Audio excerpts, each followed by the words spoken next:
В этом видео я покажу вам заброшенное поместье семьи Легро во Франции. В этом заброшенном доме я нашел тысячи брошенных вещей.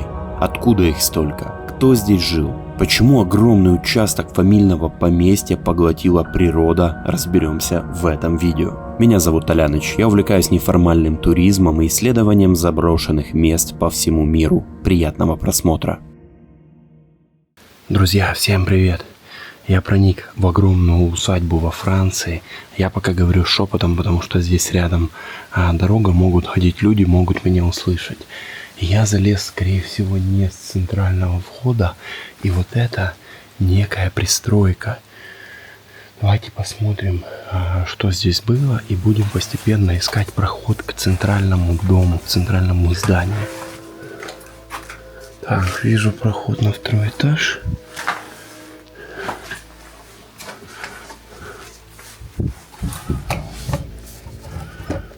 Тут просто была какая-то такая типа кладовая. Много бутылок пустых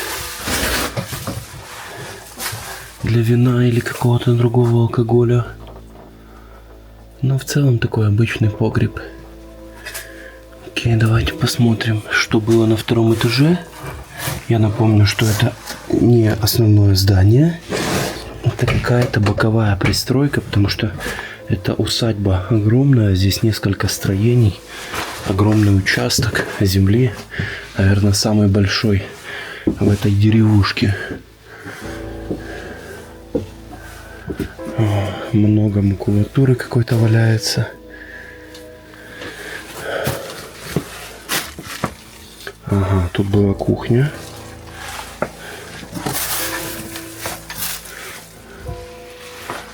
Да, ух, тут, ё-моё, тут, конечно, хлама оставили знатно. Смотрите, сковородки, все на месте. Ариэль. Судя по тому, что я вижу, оно не такое уж и старое. То есть, мне кажется, эту усадьбу забросили не так давно.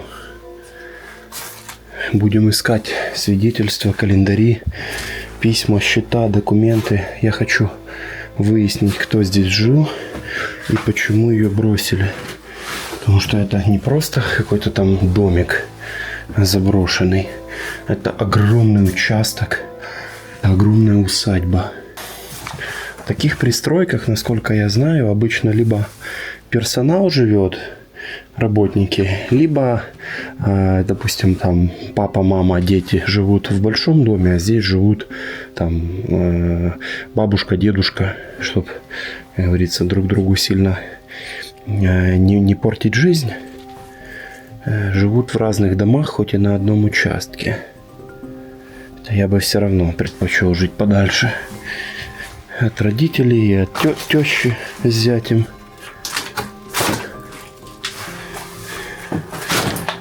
Вот старая такая буржуйка. Как я уже много раз говорил, в старых домах в Европе отопление было вот такого плана.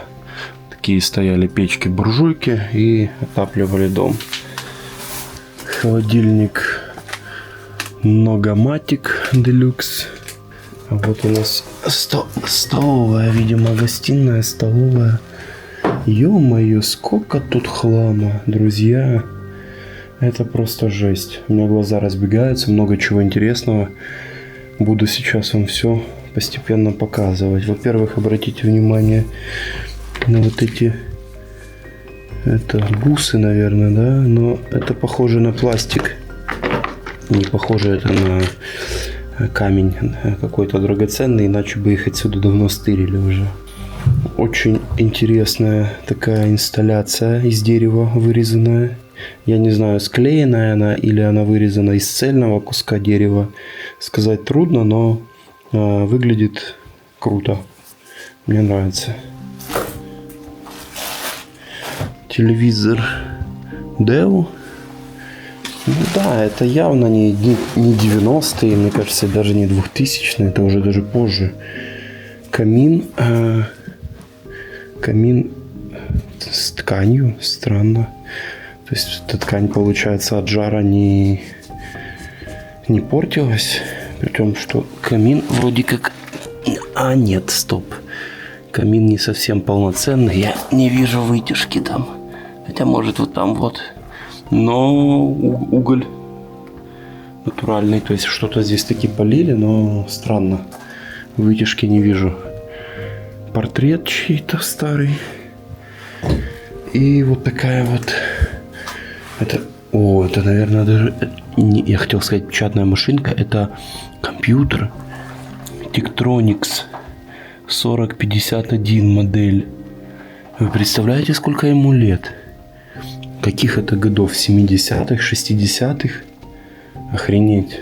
Я такое вообще первый раз вижу. Люстра очень интересно сделана. Необычно. Вот мне нравятся такие креативные решения. А на полу еще что-то валяется. А это уже металл, друзья. Это уже металл. Что это? Подсвечник? Прикольно. В тихой деревушке, затерянной среди полей центральной Франции, стоит старый дом под номером 18.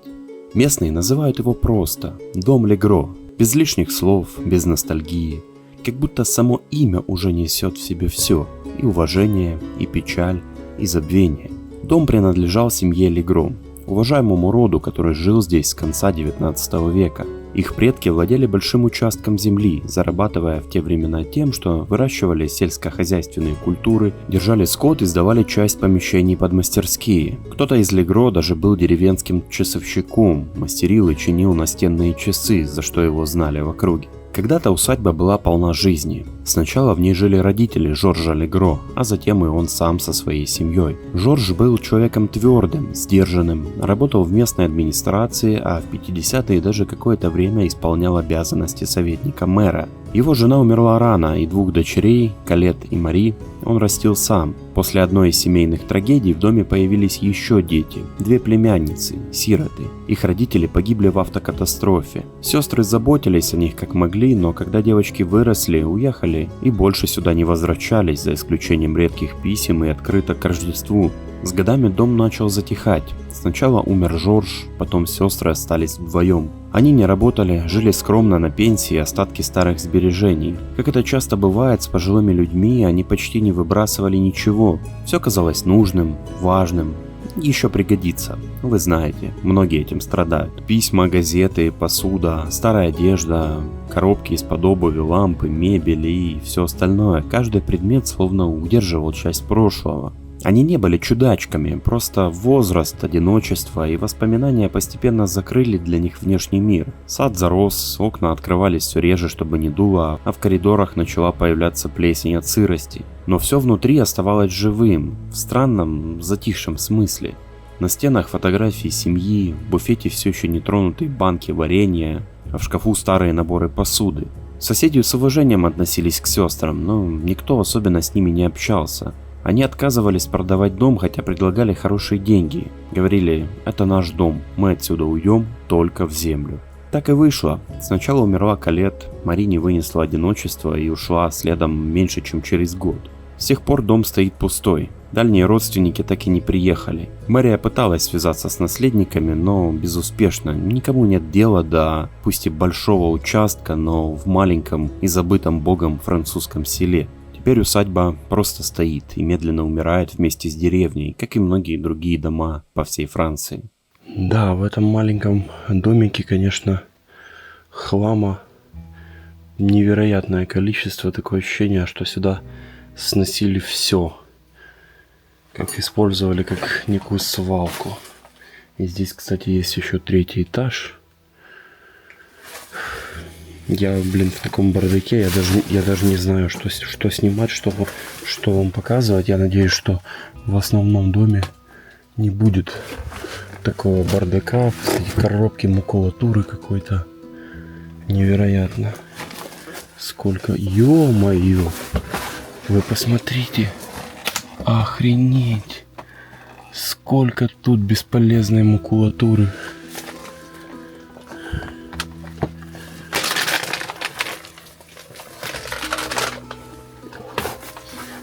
Я в шоке. О, ну тут хоть немножко попросторнее от хлама.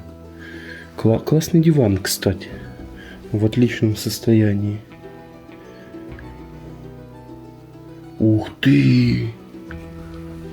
Офигенные часы. Вот это раритетище.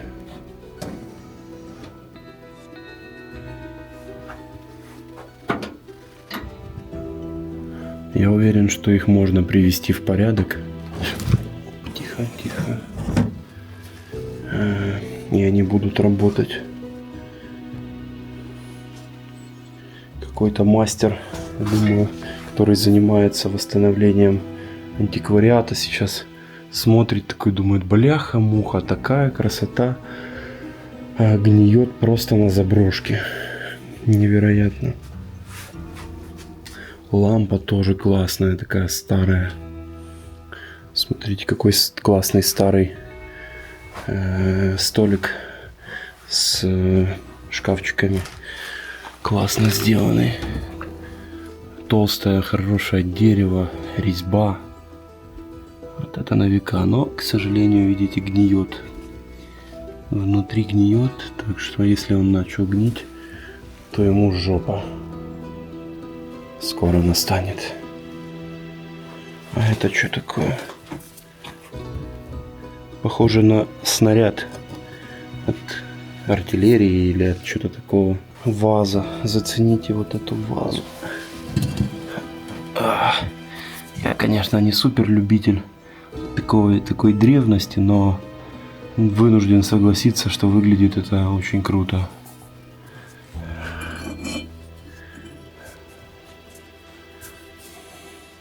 А вот такая же, только чуть побольше, с отбитым кусочком. Ну и посмотрите на вот этих слонов.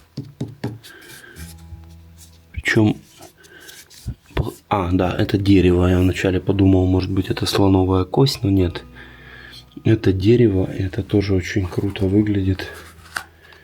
Чехол от чего-то, расчески, наверное, или типа того. Классные подставки, смотрите. Блин, сейчас такой стоит, наверное, новый уйму денег. Да и хрен купишь такой. Посмотрите, это...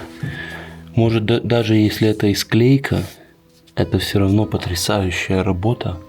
Но мне почему-то кажется, что это сделано из цельного куска дерева. Нашел письмо с надписью 2007 год.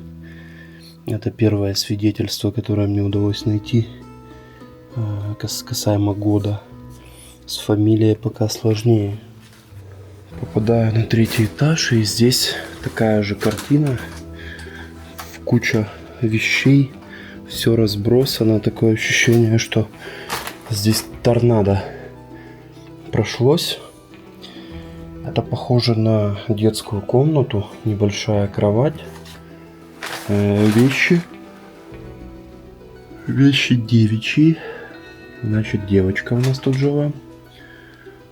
Кстати, смотрите, тут же в комнате и туалет. Интересное решение. Несколько шкафов. Такие, видите, шкафы сборные, дешевые. Неполноценные. Ну и всякий хлам. Хлам. А вот тут у нас уже спальня побольше. Вероятно, спальня взрослых. Давайте посмотрим, какие здесь есть вещи.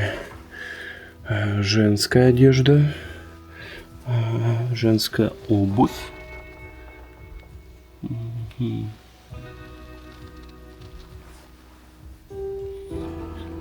Телек. Ну вот телек как раз по технике 2007 год, который на конверте, он прям вот соответствует, на мой взгляд. Опять же, женская одежда. Мужской не вижу пока. Еще один слон. Не знаю, у них почему-то в семье, в доме слоны были популярны. Вот еще один. И вот такая шкатулка со швейными принадлежностями. туфельки декоративные. Зачем? Какую роль они выполняли, не ясно. Газета какая-то. Точнее, не газета, а хотя нет, да, газета. Какого года? Не ясно.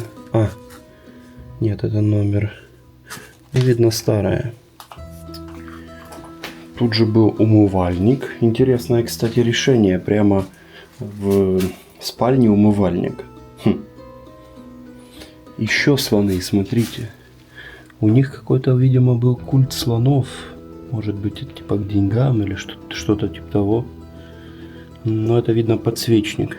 Причем реально, блин, классно сделано. Что это за материал? Ох, оно тяжелое, ё-моё. Я не знаю, что это. Это похоже на керамику. Шкатулка. Видно отверстие для замочка. Но она закрыта. Это туалет, что ли, был? Типа, чтобы не ходить далеко в туалет. Не хочу даже открывать. Настольная лампа. Тоже прикольная. И маленький прикроватный столик.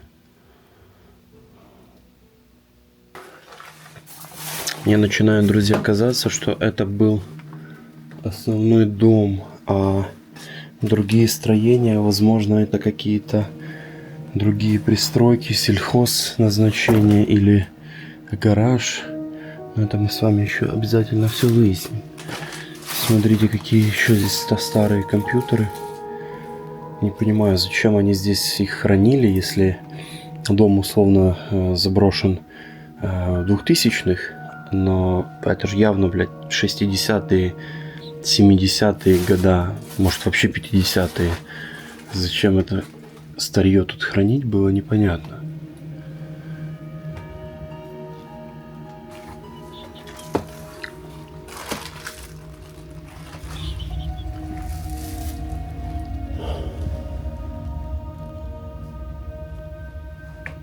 Обратите внимание, сейф пытались вскрыть, долбили, хотели найти что-то ценное, но я так понимаю, что ничего так и не нашли. Там какая-то только бумажка, записка лежит, и все. Я не думаю, что дом, когда забросили, прям что-то суперценное тут оставили. Хотя, с другой стороны, что могло заставить людей оставить абсолютно все вещи? Вы сами видите, насколько много здесь всего. Горелка вот такая, смотрите. Прикольная, старая. Какая-то радиотехника.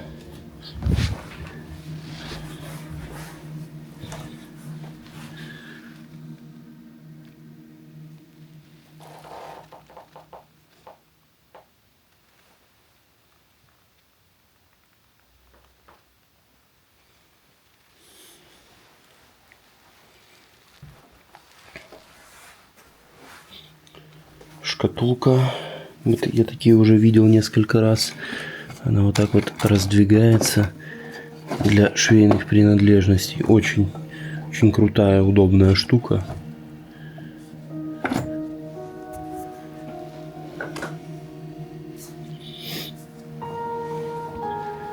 Какая-то древняя вырезка с газеты, что ли, 903 года.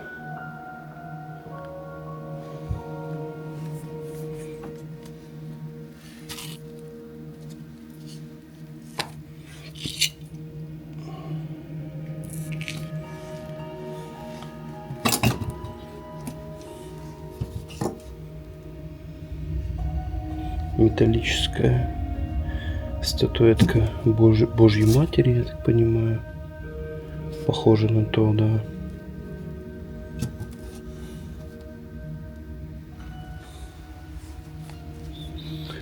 Может, это был типа кабинет.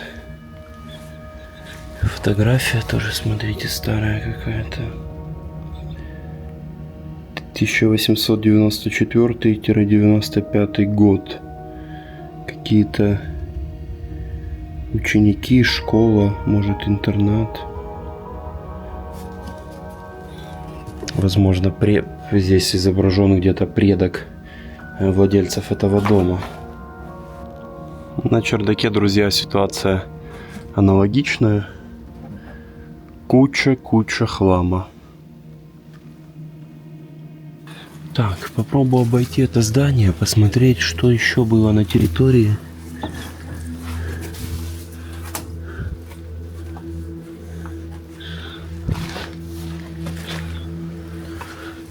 Какой-то сарай, видимо, для птицы, животных. Для курей, скорее всего. Вот еще какое-то здание.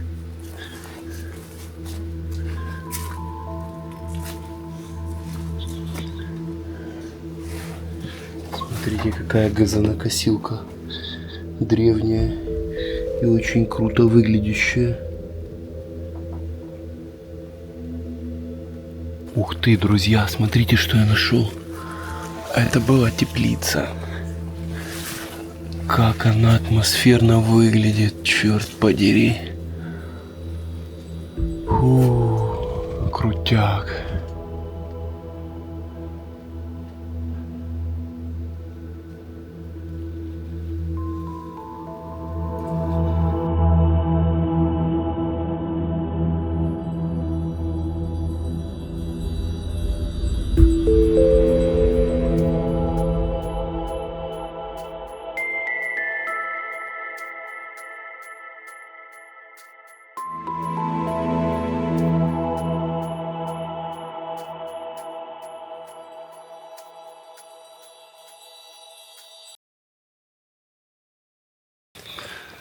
Участок земли, друзья, здесь поистине огромный.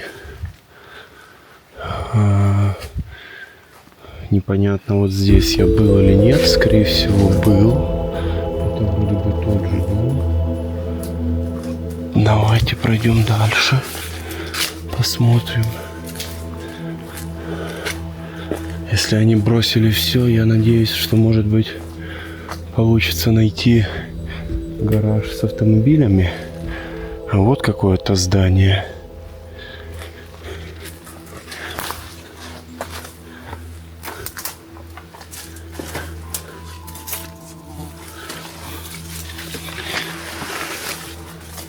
Да, друзья, скорее всего, это и был сам дом. Мое изначальное предположение было ошибочным, что это пристройка. Нет, это дом.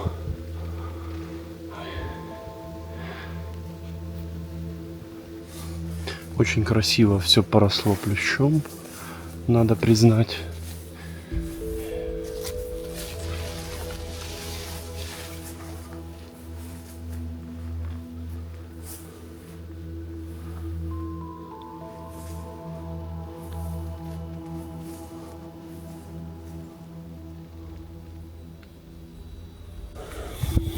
Так, друзья, вот одно здание. И вот второе здание небольшое. Надеюсь, меня ждет там кое-что интересное. Давайте смотреть. Детские игрушки.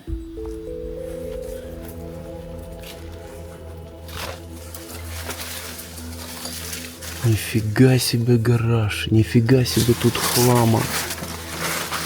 Я худею. Охренеть, это... Прикиньте, сколько, вещей, что даже дома не хватило все сложить. Гараж огромный, забит хламом. Какие-то Плюшкины здесь жили, или я не знаю кто, посмотрите. Это жесть. А запас дров какой. Мое почтение. Да. Тут даже смотреть особо нечего. Это просто гараж хлама. Даже картонные коробки сушили, смотрите. Ха.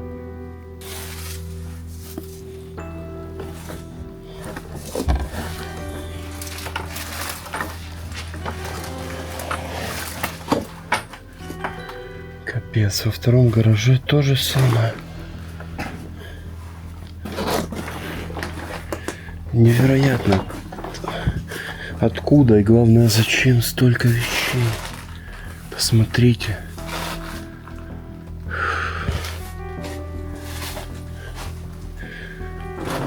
Но автомобиля я не вижу, к сожалению.